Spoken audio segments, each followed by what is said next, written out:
Thank you so much for the warm welcome and Happy New Year. I know we're still in the first month, so I can still wish Happy New Year to all of you.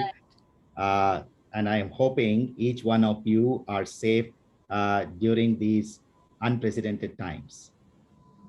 Yes, yes. Thank you so much, Gautam. And yeah, I agree. I think the entire January is still a new year, and all of us hoping for this pandemic to end. But like I always say, I think one of the few sort of positives that have happened in this year is the focus that it has brought on well-being across organizations, and that is something that we have also kept as a focus at Great Place to Work and Medibuddy, who's our partner on this series, and of course also the overall movement. So you all know the topic for today. We kind of purposely kept it as planned action versus panic reaction, right? And before I delve into the topic, I want to take a moment to introduce our guest. I know, I'm sure many of you know Gautam already and are of course familiar with IBM. But still, for those of you who don't know, and of course we'll get to know more about his experience as we go along, but just giving us brief overview. So Gautam is an experienced HR professional with over 20 years of experience. A proud IBMer, has been there for over 16 years at IBM, and we will, during our conversation, learn the spectrum of things that he has done there and the amazing learning. I really enjoyed my conversation that I had even prior to our catch up today. He's a strategic and innovative leader who translates business vision into HR initiative, focused on improving performance, profitability, growth, and of course, employee engagement that all of us at great workplaces look forward to. So, really looking forward to learning from him. He is also very passionate about volunteering, and in his personal capacity as well as being a part of IBM, he has been involved in a lot of initiatives. He has co partnered and driven the IBM flagship programs like mentoring and internship, a platform that they have. IBM, as many of you would know, also does a STEM program for girls, has career guidance for young girls who are interested in the field, and Gautam has been very, very active in that program. He is also a member of the Equal Council and a new collar internship initiative, which is there at IBM. More, I think, as we go into the conversation. So, thank you once again, Gautam, for joining us. For our viewers, especially the ones who are joining us for the first time, the way we structure this is that we keep the initial 35-40 minutes of conversation of really learning from the experience of our speakers and from the organization, and of course weaving in some of the notes and questions that you have shared, and then we open it for open questions towards the last 15 to 20 minutes. However, even while we are having the conversation, if there's anything that you want to talk about or you have to share, please feel free to chat that in. We will be keeping an eye out for that. And I'm conscious that many of you yourself come from organizations who have worked with us at Great Place to Work. Many of you are great workplaces yourselves. All others obviously believe in it, since you are investing time in a conversation like this. So it only makes the conversation richer when we all are open to sharing, learning, and of course asking questions. So with that, I will dive straight right in. So Gautam, just to open, I think people are, of course, in general familiar with IBM, but it will be good for us if you could share with us, like a broad overview of the people context, knowing that it's such a large workforce globally, and the fact that IBM has always had a very clear focus on employee well-being, and it was not like a reaction to the pandemic or COVID that we all have experienced. So if you could just share an overall approach of how do you approach, what's the philosophy of well-being when you look at it from the IBM lens, and what has helped you in being able to enable this for such a large workforce? Thank you, Preeti. And thanks to all the audience who have taken time to join us for this conversation. It's indeed a pleasure to be a part of this conversation with great places to work and place to work, and obviously, sponsored by Medi Buddy, right? So it is so pleasing to be with most of you who are professionals in some way or the other. We will interact and learn from each other. But coming to the question about IBM, a little bit of an insight and what is that it drives us. Let me start by saying IBM's greatest asset is the IBMer, period, right? So that's one of our key success stories, that IBMer is the center of all the things that we do.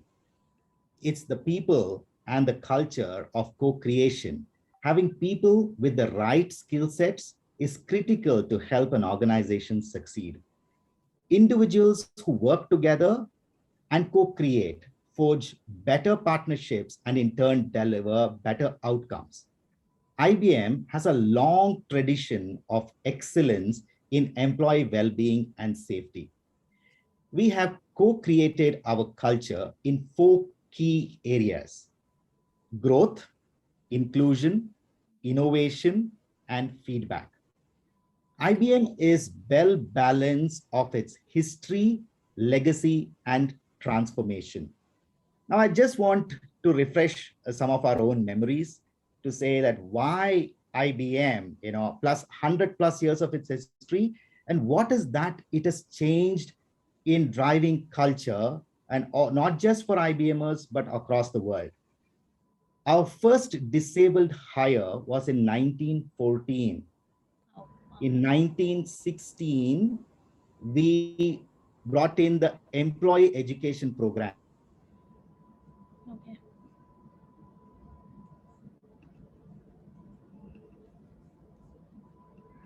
Did we just lose you, Gautam? Is yours? 1937, just giving you the dates so that you can just understand our history and legacy. Paid holidays and vacations. 1942, training for the disabled. In 1943, first female vice president. In 1946, first black salesman. That is 18 years before the Civil Rights Act was established in the US. That was in 1964. In 1953, equal opportunity policy was done, which was again 11 years before the Civil Rights Act. In 1959, we brought in a program for Speak Up, where every voice is heard. In 1994, non-discrimination on basis of sexual orientation. I mean, I can just go on with history, but now as we transform, as I all are aware, as IBM is in the journey of transformation into a hybrid cloud and AI company, we are focused currently on driving a sense of purpose, unity, and belonging. What do I mean by purpose? Purpose is why we exist. Values is what we believe. Behavior is how we act. We also started moving from the transactions to interactions, extremely important in today's world. Our focus on diversity and inclusion has moved into psychological safety. And most of you on this call would know psychological safety. We are focusing on inclusion safety, learner safety, contributor safety, and challenger safety, right? There was this model where currency was at the start and stop of everything, but I could say we have moved from currency model to the current model, which is to give autonomy, flexibility, and connectivity to all our employees. Our mission is to get your whole self to work, and we encourage every employee to be an upstander, outcome focused, and we have zero tolerance to non-inclusive behavior, harassment, and retaliation. So In a nutshell, I could say with all of the legacy, history, and transformation, and IBMer being at the center of all what we do, we have been able to successfully create a well-being culture. Thank you. Thank you so much, Gautam, for that. And that is one reason why we even invited you, right? I think 100 years of legacy, I don't think there are too many comparators, right? And some of the things that you spoke about, maybe that came a little bit effortlessly to you because you've also experienced it for 16 plus years here. Also, in our experience, and I'm sure others, when you look at it, the average tenure of IBMers, if I may kind of repeat that, is generally fairly high, right? And that can happen only when you experience that culture. So some of the foundational values are really well established in a culture like yours, and that comes through, which is wonderful. And definitely we have seen that whether it is inclusion, the whole aspect of bringing, enabling that culture for someone to be able to bring their whole selves to work and be themselves, speak out openly. And we'll of course deep dive into some of these areas, but I think these fundamentally form the foundation of anything which we are talking about when we say that we want to foster a culture of well-being, right? Which becomes like a lead indicator for engagement or productivity or anything else which any organization would want to do. So would definitely deep dive into some of these as we go along. Just one aspect I wanted to touch upon before we go into a little deeper into the framework that you spoke about. What we have seen, I think, not just in our research, but other researchers as well, that in any setup like this, or to ensure that this foundation is not just limited to some website and document, right? It comes alive every day in experiences of employees. Leaders play a key role, right? To really role model the right behaviors. You mentioned about zero tolerance to any kind of harassment and also non-inclusive behavior, which is huge. And there are many examples, I'm sure, in any business, while you are acting on any scenarios which you come across in a business context, employee context, all of that. And every time you have to stand by those and act by those right behaviors, right? And those send out the right messages.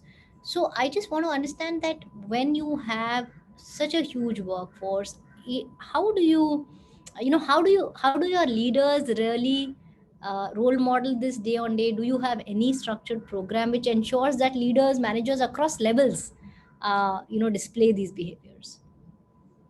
Thank you, Preeti, for that question. Um, how do I start? Okay, so the way the on a general day in office, right? How do we interact with people? How do we work with our colleagues? And how do we drive business, right? So, if I walk into office, if I'm talking to my colleagues, if I'm talking to someone, it's more about, we talk about progress versus perfection.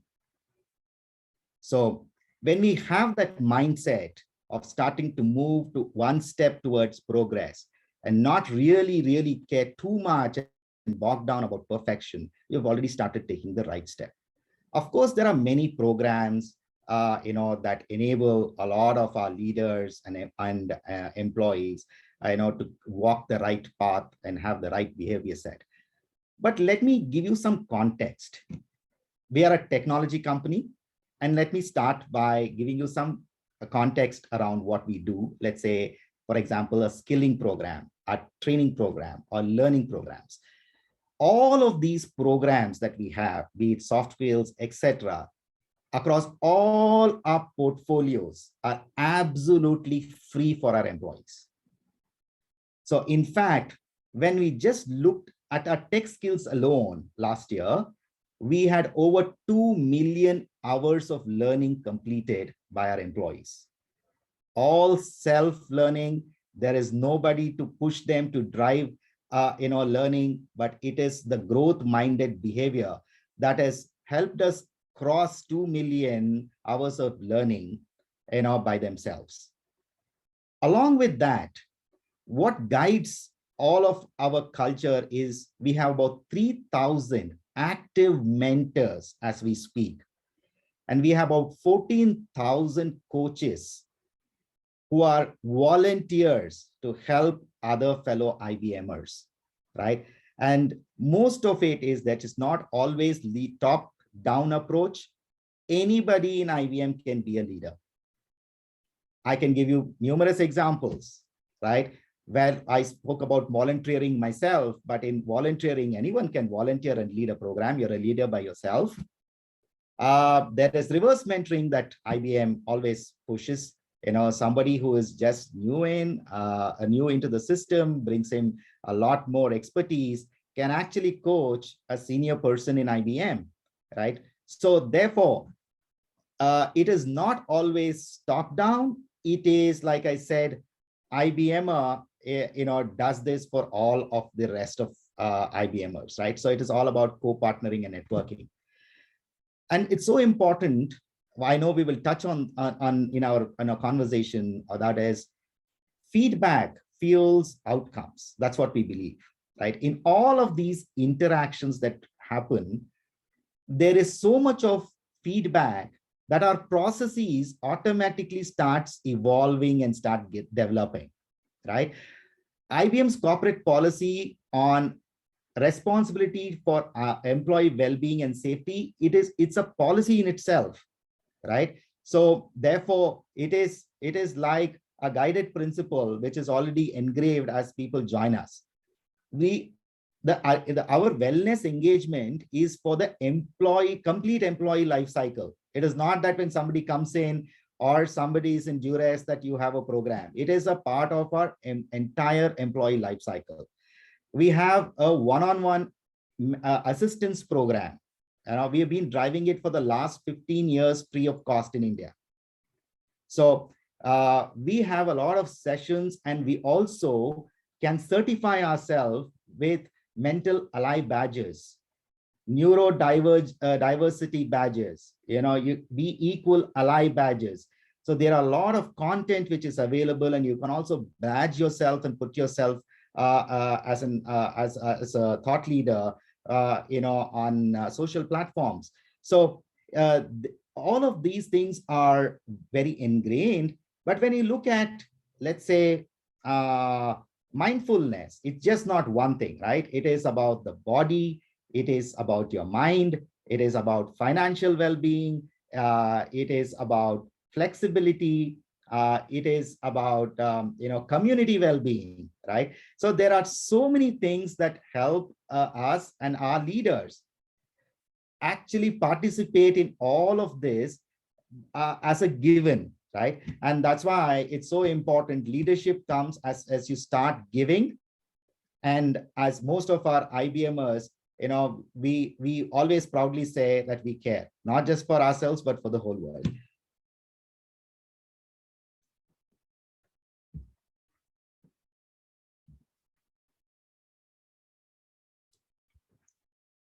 I think you're speaking on mute, Preeti. I couldn't hear you. I'm so sorry. Thank you so much. Yeah.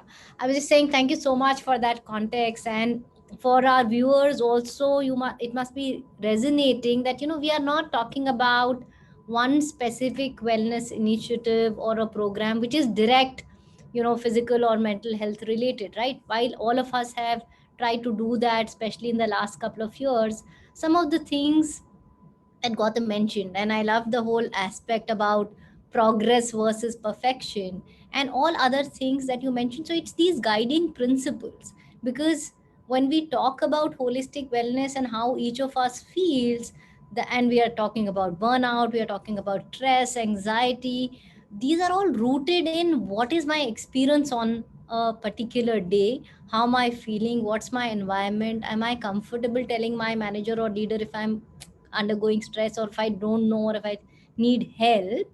And the fact that you have an environment which enables you to, one, reach out, second, if speak up, third, all the whether it is content or access to the right guidance, having coaches. So I think it's that entire ecosystem which comes alive and ensures that people are experiencing this and are feeling well, right? Which also goes back again to saying that it is not when a policy will come and then we will do something, or we will do it when we are not well.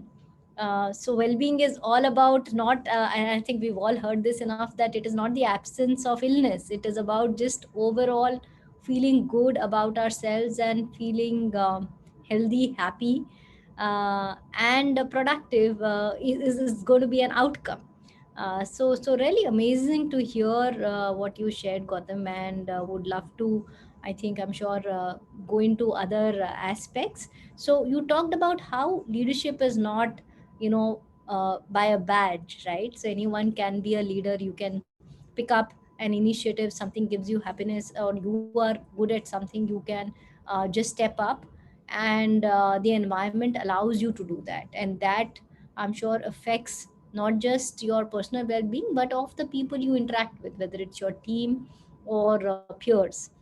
Yeah, so I think that makes a huge difference. The other aspect you mentioned was that there is a lot of feedback which is given in your kind of environment, and that keeps helping you to keep refining, I think, what you do. And more importantly, I think it's also about the how, right? Because one is that, yes, that is a given policy, it has been there, and in like the many firsts that you mentioned, that none of them waited for a policy to happen, right? So it is built in the foundation and the guiding principles. But what we have seen is that it is the how of how you implement it, how you give that feedback, what do you do with it, how do you report back, that if it is an employee feedback, what is the action taken. So what is the process that you all follow, considering, and we believe that when we are talking about a workplace culture that fosters holistic well-being, taking feedback from the most important stakeholder, which is the employee, is critical. So what is your process of tracking well-being, and then really feeding that feedback back into your processes? Sure. Feedback is a gift and fuels outcome for IBM and IBMers. So feedback helps us to be included, because if you're not included, there's no feedback, right? If I do care about you, then there is feedback, right? And these feedback have an impact on transformation. Hmm. Feedback encourage us to be growth minded, to continuously learn and innovate, which will also empower us to experience rewarding careers while delivering business outcomes for our clients and for IBM, right? Which also enables us to accelerate and advance our performance. We Sure. always ensure that the feedback must be candid, ongoing, and timely, and most of all, should have a positive intent. Hmm. Now, when you have these founding principles, and whenever I receive a feedback, if I look at it as a gift, then obviously there is a transformation. There are so many tools. We are a technology company. I will not get into all of that. We have apps for feedback. We have, NPS scores. Anything that we do, there is a way to measure it. That's a given for any large organization like ours. Sure. But what is the principle behind it, right? And is it a culture to go and ask for feedback and receive feedback? It's not an annual cycle for feedback for us, Hmm. right? And through feedback from employees, we have actually created also a performance management system in IBM. Okay. We don't do performance assessment of people, Okay. right? It is an evolving culture where it is a continuous feedback process, which I said will help in rewarding careers. So if I do have a feedback at the end of the year and say, hey, you did this and you didn't do that, it's not going to help most of us. And therefore, we have a process of feedback that will help us in improving our performance. And by the way, we created this kind of a system Mm-hmm. to brainstorming and co-creating with IBMers, right? So the entire process is for IBMers by the IBMers. Got it. So what you're saying is that one, it is a continuous process. It is not something which is just annual or periodical in that sense. Also, it has been co-created with inputs from the people, and the fact that there are clearly defined principles. So let me take a little bit of a tough this thing here, because I think one is that it's great that these founding principles are defined, outlined, and let's say a majority of the time displayed, right, by leaders. And there are, I'm sure, like you mentioned, enough examples. But also, in reality, when we look at it, and especially with such a large workforce across multiple geographies, I'm sure there are challenges when we look at ensuring that this happens all the time, right? Because 100% of the time, when we are not, when we are dealing with humans and not robots, it's tough, right?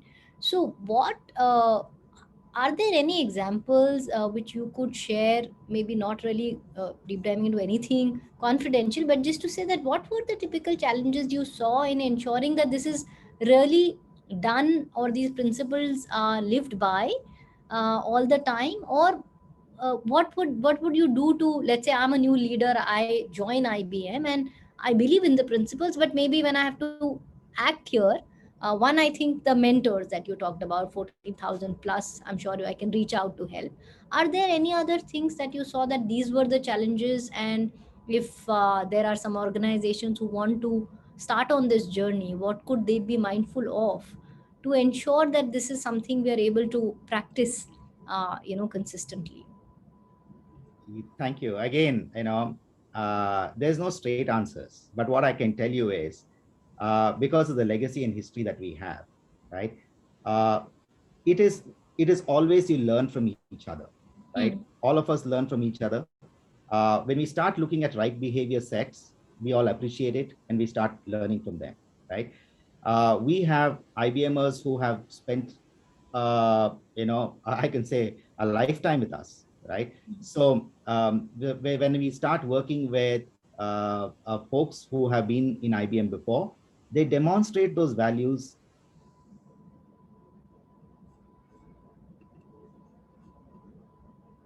Sorry, lost you for a bit, Gautam.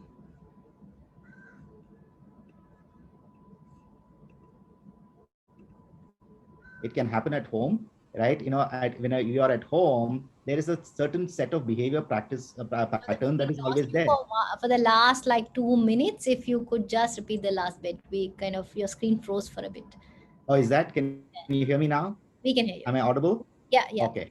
So what I was saying is that, when we have an organization so large and diverse, and also a long period of time that we are in, um, we always role model a lot of our seniors, right? Now, our seniors bring in those value systems into us, and it kind of very easy for us to look at heroes amongst ourselves, right? Always when you look at heroes amongst yourself, initially when I'm very new, I start to ape those behaviors, right? And then it becomes muscle memory.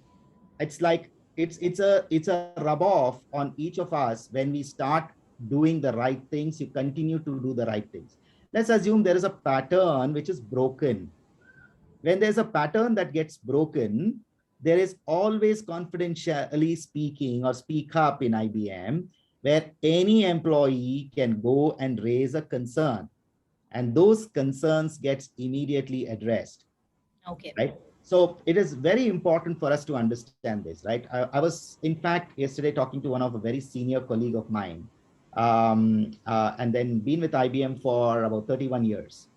Okay. And I was just asking on a casual conversation to say, when you are driving some behavior sets, what is that, which you look at, or what are the behavior sets that you translate to people, and from where did you get it?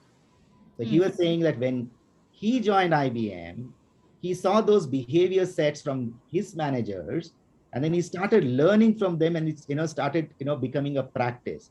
It could be very easy to say that while this gentleman I was talking to was in the US, and in those times, if you have to come travel back to India, it would at least take a long vacation time. You just can't keep coming and back and forth, right? Giving that flexibility to say that, okay, you will take you 1 month time off, have a great vacation with your family and come back, is that understanding of letting people, go, right? And enjoy the vacation and come back. So these are very, very small behavior sets, which makes a hell lot of a difference.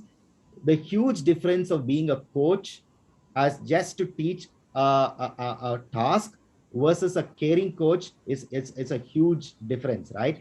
And therefore, we start imbibing these things. It's very easy to say in such a large organization, oh, we don't have problems. Obviously, yes, we deal with different humans, which are diverse, and we welcome all of them, and we ask them to bring themselves, the whole selves to work. And when they come, there will always be certain things that they have to get used to. Therefore, we have a basket of offerings which can cater to a lot of many people, right? And then we come into a stage where there is a fine balance of a lot of these things. These are tried and tested, and that's why we were able to survive for 110 plus years, right? And if that wasn't the case, and I'm sure we would have a lot of processes which are broken down. I'm sure. And I think thanks for also acknowledging that one, each individual is different. We have to say that, okay, people come with their own experiences, learnings, and there can be challenges and have to be, because if we kind of are in denial and say, oh, that won't happen, then that's not the truth. But having a process of one, of course, being able to learn from other leaders, and second, which you mentioned is also very important, has come out in our research when we talk about responsible leadership in a well-being context. One of the three things is how are grievances handled, right? Because if I raise a concern or a grievance and I know that the loop is not closed, or I'm not confident whether this will be picked up and addressed, I will not be confident of being able to raise that again, right? And I think that process itself is a huge one. Second, we see is being able to speak up. So I think what our research pointed out was that you create an environment where someone is comfortable sharing a completely contrarian point of view. If a leader has a point of view and I have a completely different point of view, am I okay to share that? Yeah. And that brings me to the whole aspect of psychological safety, and you mentioned about it, I think, in the first opening introductory comment, and I was thinking of talking about it. And I also have one of our viewers who has asked, is there a mental health policy in IBM? So maybe it'll be good if you could spend the next few minutes telling us that how do you look at mental health, what are some of the things that you have at IBM which has helped you bring psychological safety for your people. Of course, you've talked about inclusion and some of the aspects which I definitely think help us do that, but maybe a little bit deep dive there, Gautam. Sure, certainly. Before I just jump into that, I want to talk about uh, resilience and how critical it is for IBM. Absolutely. Right? In these changing times that we are in, I think this is the big focus, right? We just did our checks in which we normally do, and there's certain data points that came up.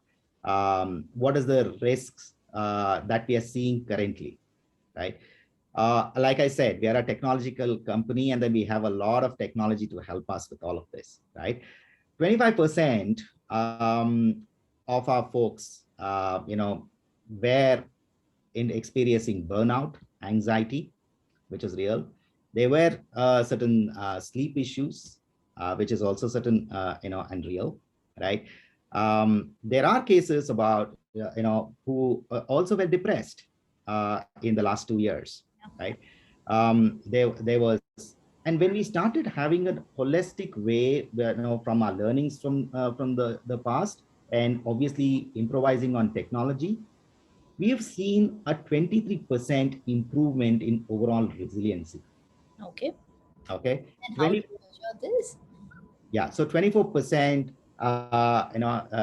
reduction in anxiety, depression risk, burnout, improvement in stress management. There has also been a lot of emotional control and balance, which has happened. We've seen a lot of ups and downs in the last 2 years, not just us, the entire industry is seeing this, the world has seen this, right? And there is also, we've seen through our resiliency programs, we've also seen a 12% improve in work-life balance, right? Okay. Now, all of this will happen when you start volunteering to kind of, understand yourself and want to kind of have a growth-minded behavior to keep improving yourself, right? Progress is what I was telling versus perfection. Every time you make a progress, first say that, okay, I have a problem, then I want to solve the problem, right? And I want to kind of move from there to the next step. Solutions are there very much around us, but instilling that, uh, uh, you know, the thought that yes, I have done a check on myself, and these are the things that I need, right? When you have an open culture and when you have an open offerings, it becomes a lot more easier, right? So while I was talking a lot about psychological safety and other things, where we are also important for us to start looking at some of these critical elements. And like I said, we have this policies which is very very clear on behavior sets, and also Mhm. very very clear for us to say that health of an IBMer and IBMer is first, right? And therefore, when we look at those elements and the processes which are also there in the non office kind of a structure, that means in the virtual world, are we able to kind of cater to the virtual world? Are we able to kind of demonstrate the same kind of touch and feel virtually, and kind of help our employees? Has taken that kind of a shift, right? Today, everything can be on an app. There can be a lot of material on social media. There can also be a lot of forwards that you receive from your friends, right?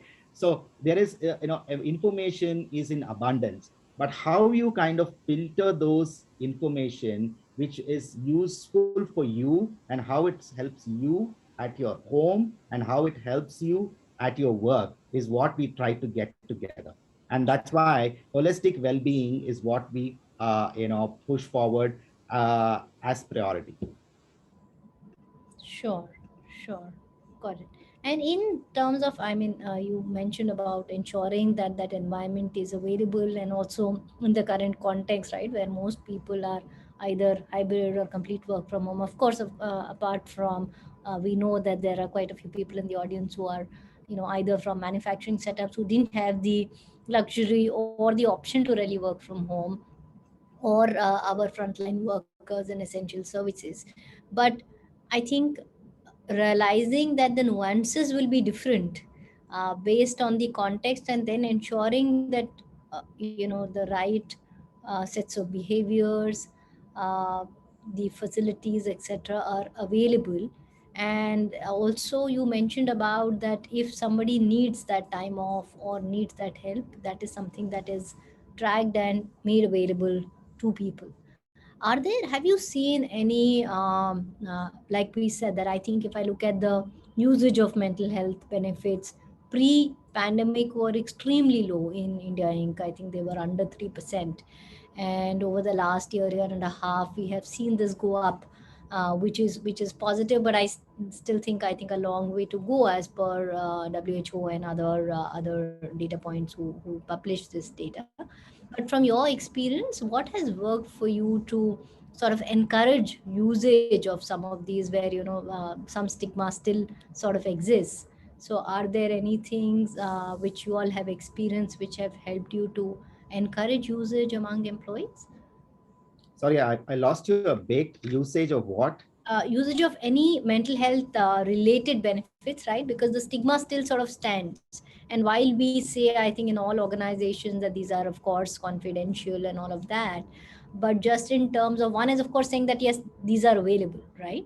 Second, I think what we have seen is that sometimes when leaders talk about issues, you mentioned about resilience, mentioned about that, yes, there is a percentage of people in any organization today who are experiencing anxiety, depression, all of that. And to say that yes, it is okay, please go reach out as you need, but we still see the usage being relatively low, right? So is there anything like a best practice which you have experienced which had helped you to increase or up the usage of the benefits that you offer at IBM, Gautam? Yeah, first thing is communicate, communicate, communicate. Okay. uh, the more you communicate, the better usage happens, right? And it's all about also communicating certain things which can be non-confidential, right? There are help that you seek on wellness, and you will also talk about, and some of them can talk about those things in a larger forum, right? There are certain things which are confidential. Obviously, confidentiality is kept at the highest level, right? And there's no compromise to that. True. But then there is certain things that can be spoken about on wellness. There are many fact like wellness is a large umbrella, right? For example, let's say nutrition. Let me take up that topic. We can talk about nutrition and have people benefited out of taking a great nutrition plan, right? Have they started seeing wellness of body, right? Right. Now, okay, I've already got it. I've seen the benefit, right? Now there is a wellness on having a great ergonomics. Now I did we said, okay, this is the way you should be seated. This is the chairs that you should use. This is how you should kind of conduct yourself, the posture, etc., for a well-being. There are Sure. people who have benefited out of it, right? Now we communicate that. Now there is a lot more people who would accept it, right? There is also facts that there are people who have been depressed, are willing to open up themselves and talk about depression. We are seeing celebrities now coming out and speaking about it, right? And therefore, what happens is then when you already have one or two people who say, hey, you know what?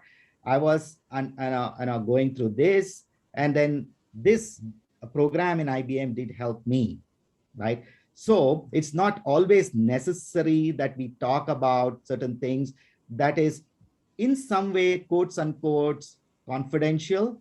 It's also important how people you allow people to open up and speak, right?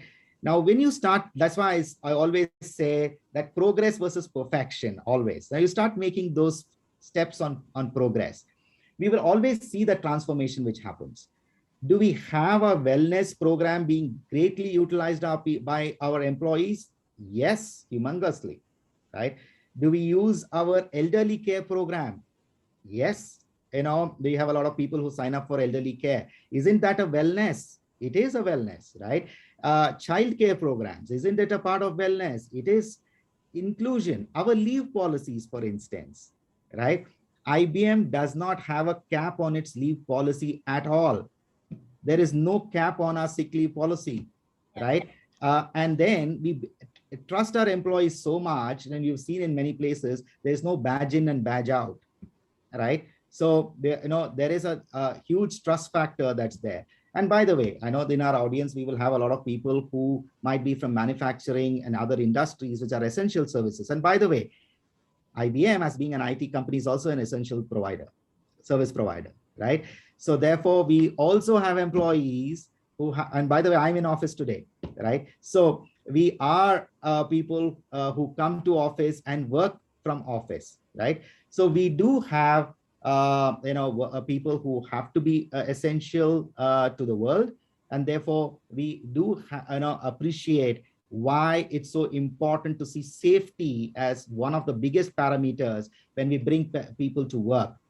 Are we giving them a secure place? Are we giving them the confidence to say that this is what it is? Now, when people see people like me in office and being able to function without any issues, it actually brings in a confidence to a lot more people to come into office, right? And therefore, and showcase to them to say, hey, these are the right behavior sets that we do.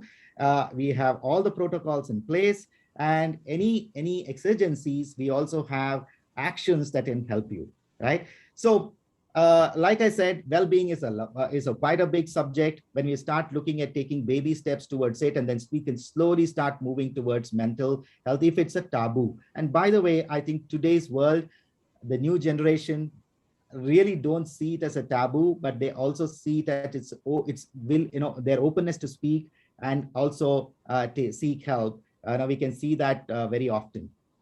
Yeah, yeah. Thank you for sharing that. I can see some more questions coming in. Feel free to type in more. I'll pick a few that have come in. So I think one is a little bit of extension of the same to say that one of our attendees is asking that when someone in the team shares that I'm going through a rough phase, how do you handle it? I'm sure it's different for, but is there like a guideline that you give to your managers and leaders saying that if someone approaches you with this, what are really the next few steps? Is there anything like that you all follow? I can share what we've learned, but it'll be good to know, Gautam, if there's any such guideline that you give to your leaders. I think there's no guideline to be a great human being, right? No, just like if people are approaching. So I think one is to say that if it needs confidentiality, like you mentioned, then it stays confidential. I think that's a given. The other is that, how do you give that confidence to the member that, yeah, it's okay. If you're going through a rough phase, please go approach and we'll take care of it. So for the manager to whom somebody walks up and says, I'm going through a rough phase, what are your typical next two rules? Yeah, so there are two aspects to it, right? Someone going through a rough phase, don't want to talk or disclose to a manager, not comfortable talking to a manager, right? So you have a support system in HR. You also have a support system in the upline managers who you can go to. Sure. The question is, why aren't you comfortable, right? Now, the thing is, there could be different scenarios. And that's why I said, one size doesn't fit all.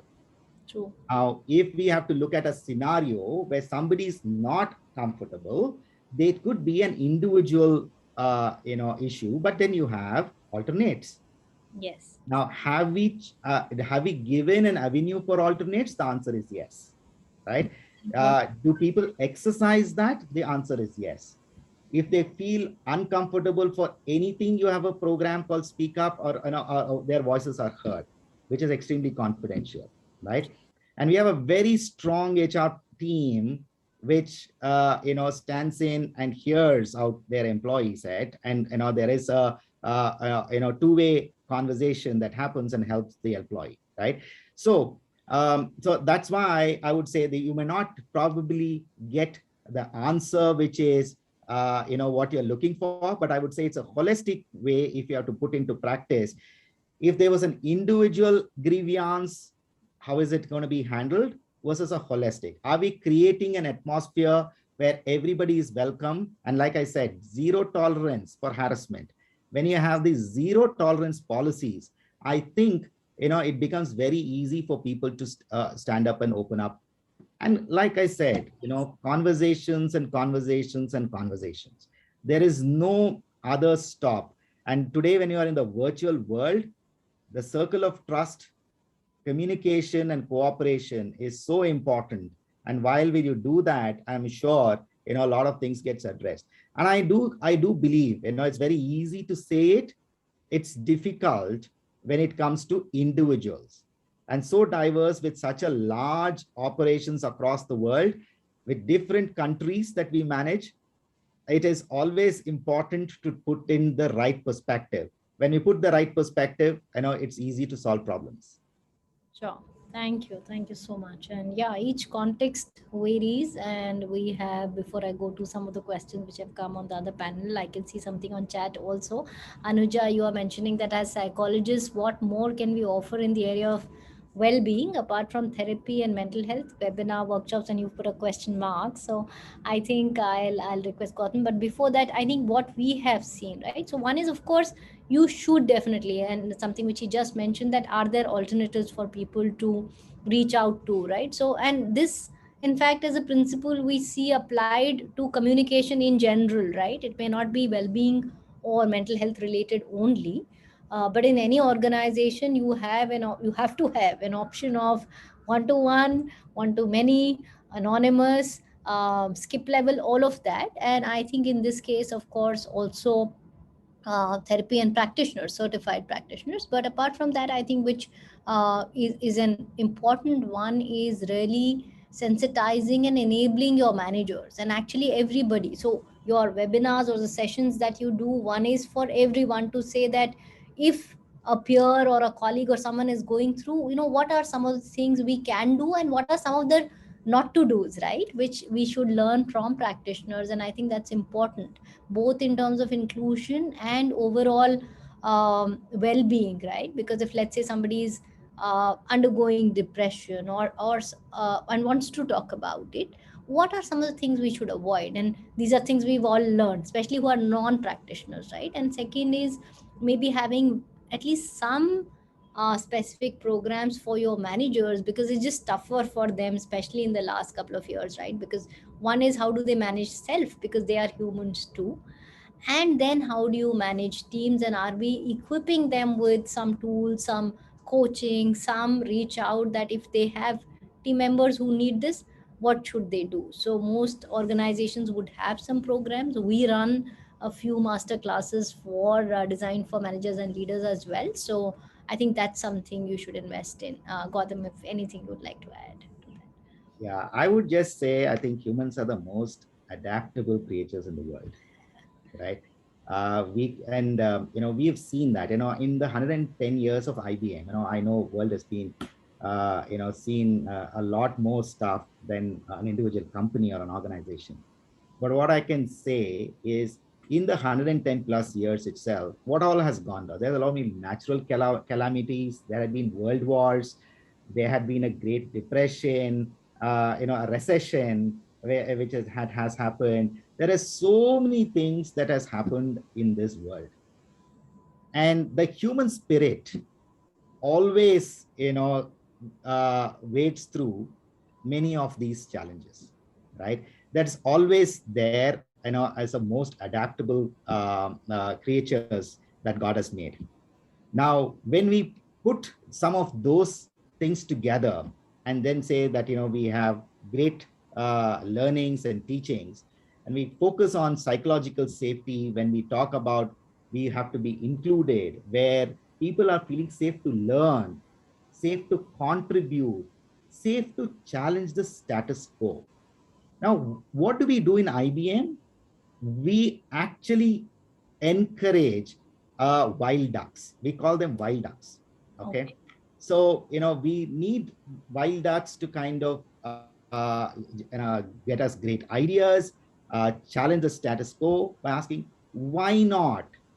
The questioning, the saying the status quo, and say, why could this not be done like this versus like this? And then that's how we kind of reward those kind of behavior sets as well.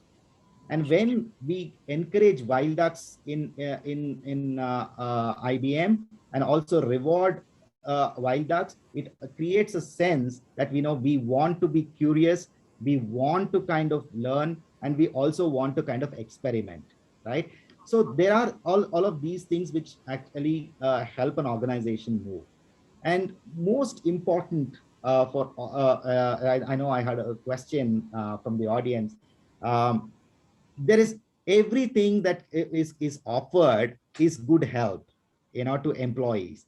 It is like walking into a great restaurant for a buffet, right? Do you have the offerings? I would pick it, right? And it's like this, right? There are so many things which are there. If that shoes fits you, wear it and walk, right? It's all about knowing what fits you, right? It's also the onus lies on the individual, right? And therefore, in IBM, we say IBM owns his or her career. Mm, IBM doesn't own it. true. You own your career, right? So that's what I would like to, add to what you just said. Thank you so much. And yeah, we even in our framework we have a small section which is actually designed for self, and the whole objective is to nudge the individual to say that the organization can have maybe hundreds of programs, but unless you take ownership, it won't happen. So it's absolutely a two-way street, and you own your own career, your well-being. But I think the important aspect in a workplace context is that do you create that enabling environment. The second piece you talked about was that, what suits different people, and do we empower them and also trust them to pick and choose what is relevant for them. So I think, and there are a few questions around, how do you encourage more people to come and join certain programs, or is there a metric to say that if X number have attended? But especially in the current context, I think we can no longer follow our old ways of doing things like that. Okay, for this team, let's do this program, right? Because there is a workplace context which gets added to that other demographic that we may be looking at. So I think enabling that ecosystem with saying that, okay, all of this is available in that buffet, and please choose what is relevant for you and what time does it work. So every time you are anchoring certain maybe open public sessions, even if a few people come and attend it, I think that's fine, because in the current context we can't say that this time this program please do it. Yeah, so I think making them available at a time which works for the individual and which suits them, and trusting them to make that right choice for themselves is a big one. Yeah. There are also some questions around what metrics to track, and do you track metrics, right? To maybe look at effectiveness of your programs. Apart from, of course, we talked about the feedback and continuously improvising. Is there anything else, Gautam, that you track, or anything you'd like to recommend for the viewers, that if they're starting on their journey, what could be some So um, I would just say, we are a high growth organization. There is no scope for complacency, right? So it is very important for us when we are working in a high growth organization to see that we are here to make revenue and profits, right? We are a technological company. When we want to make profits, we want to grow. Now if IBM has to grow, the people have to grow. Now if people have to grow, they have to be a culture that enables growth, right? Now if it's a cyclic event, right? Now there is a great saying that culture eats strategy for breakfast, right? Most of you would have heard that. It is very, very clear. And what drives culture? It's the people. You can have a fantastic strategy from somewhere, but it's not going to work for you, right? There is no recipe which will create a culture and give it to someone to say this is how it's going to work. On true. the learning, right? There are so much of offerings that we have given at learn at your pace. And learn at your pace, at your time, has enabled us to in that growth engine. And that's why when I started my conversation, I said there are over 2 million hours of learning that the IBMers have done it on their own. And Right. what does that do? It enables you on a great confident positioning for the numerous number of opportunities that are there in the company. Now, let's say today I am a systems engineer, and I have started to develop my skills on cloud. Now I have a great opportunity to kind of enhance myself because I've invested. I move into an opportunity into cloud. There is so much, and we as a company have started transforming into a hybrid cloud and an AI company, right? Now there are so much of opportunity. So how does those opportunity get fulfilled? And if you are really investing continuously in yourself, you're able to look at those opportunities. So what happens? You get better pay, uh, better positioning, and better social standing, right? Now all of that is there. It's as a cycle of events that happens, right? So that's why I was very clear when we were talking about this. Do we have a holistic approach to this? Yes, you have. Will there be people who are not a part of this system? Yes, they will be. And what will we do with those kind of people? We will look at them and say we'll try to bring them into our culture.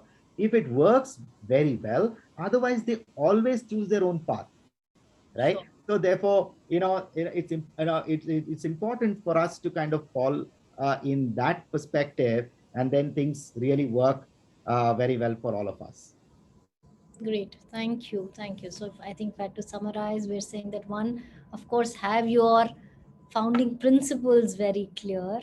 Also call out that an organization is built for growth. So it's not that when we say you have genuine care, we are compromising on performance, right?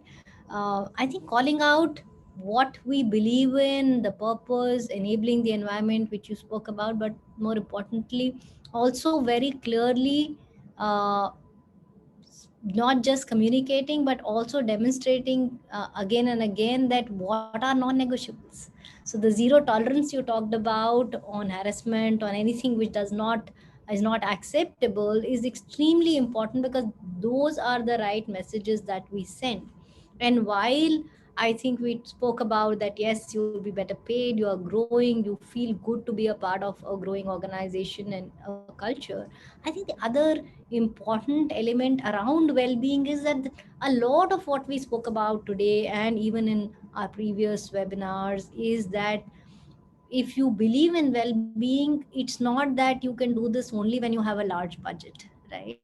A whole host of things was around what are my guiding principles, what are our behaviors, what are the leaders communicating and displaying and demonstrating. So it starts from that intent, and if you want to do it, it can happen. The other reality is that, and I can see quite a few questions. I know we're already over time, but just to say that there are quite a few who are kind of starting on the journey, saying that how do I encourage this if this has not been there, or how do you, and both on the employees and sometimes on the maybe the leaders, or because there are at least seven I can see in our questions, where people are saying that if there's no belief around it, how do you encourage?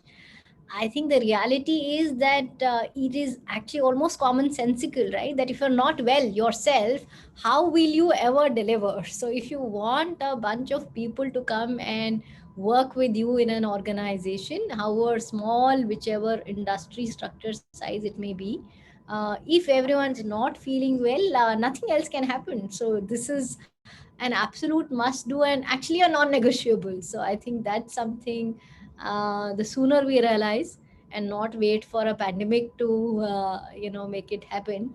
And more importantly, whatever I think all of us have introduced in our organizations, how do we ensure that this is sustained? Because we don't have to wait for another wave to come for us to then suddenly start looking at that, what do we need to do, right? So at least today's conversation, Gautam, thank you so much, has been extremely enriching for me, and I'm sure for the audience as well. And there are a few more questions on best practices. What have we seen? We will share with you, I think, as we share the recording of this webinar also. But any last words, something which has personally worked for you, Gautam, when, because I'm sure that when you are leading a position like yours, there are just so many people who also look up to you. So what has worked for you in the last couple of years to manage your own well-being? Anything you'd like to share with us? Yeah. So anyway, I started with the first one saying progress versus perfection. I'm always enthusiastic about life. Okay. If you're not enthusiastic about anything, you will not be doing anything, right? First, get up, be enthusiastic, and start doing it. When you do it with enthusiasm, there are outcomes. Uh, I always believe in pausing, reflecting, and resetting. Okay. It's important for all of us to pause. You don't have to keep running all the time, right? It's okay to switch off your mobile. It's okay to not watch Netflix. It's okay, to be not okay, Yeah. right? It's so important that it's okay to call out and say I'm not okay. And as always, be kind, be nice, and always wear a smile, right? It does make a huge difference in the way we work and the way we interact with our people. So these are very, very basic principles that I hold close to myself. And with these principles, it makes my day quite bright. And then it makes the people around me who work with me also feel great about doing these things, right? So that's what I would say. And for some who are saying, we are starting off. What are the great principles? I can say, Every work is different. Every organization needs are different. There is no standard recipe. We all learn through making mistakes, and it's okay to make mistakes. We always keep evolving. But whenever we drive something, who do you want to keep in mind? Sure. Is it the employee that you want to keep in mind, or who, right? When you know who you want to keep in mind, the answers do come. For us, it's the employee first. And when it's the employee first, we started co-creating with employees, and therefore we found the answers to many of it. And last but not the least, adapt technology. The most important thing, adapt technology, it eases your life, right? And therefore, whenever we start adapting it faster, you will see the benefits of it. Thank you, Gautam. I think I resonate with all the things that you said, and simple to do, right? And it's okay to not be okay. It's okay to kind of take that, important to take that pause, irrespective of where, what you are doing in your life. So, thank you once again to you, Gautam, and to all our viewers who joined us, and thank you for your inputs and questions. Look forward to many more, and of course we will share the recording of this one and try and answer some of the unanswered questions. Thank you so much. Thank you. It was a pleasure speaking to all of you, and stay safe. Take care. Thank you.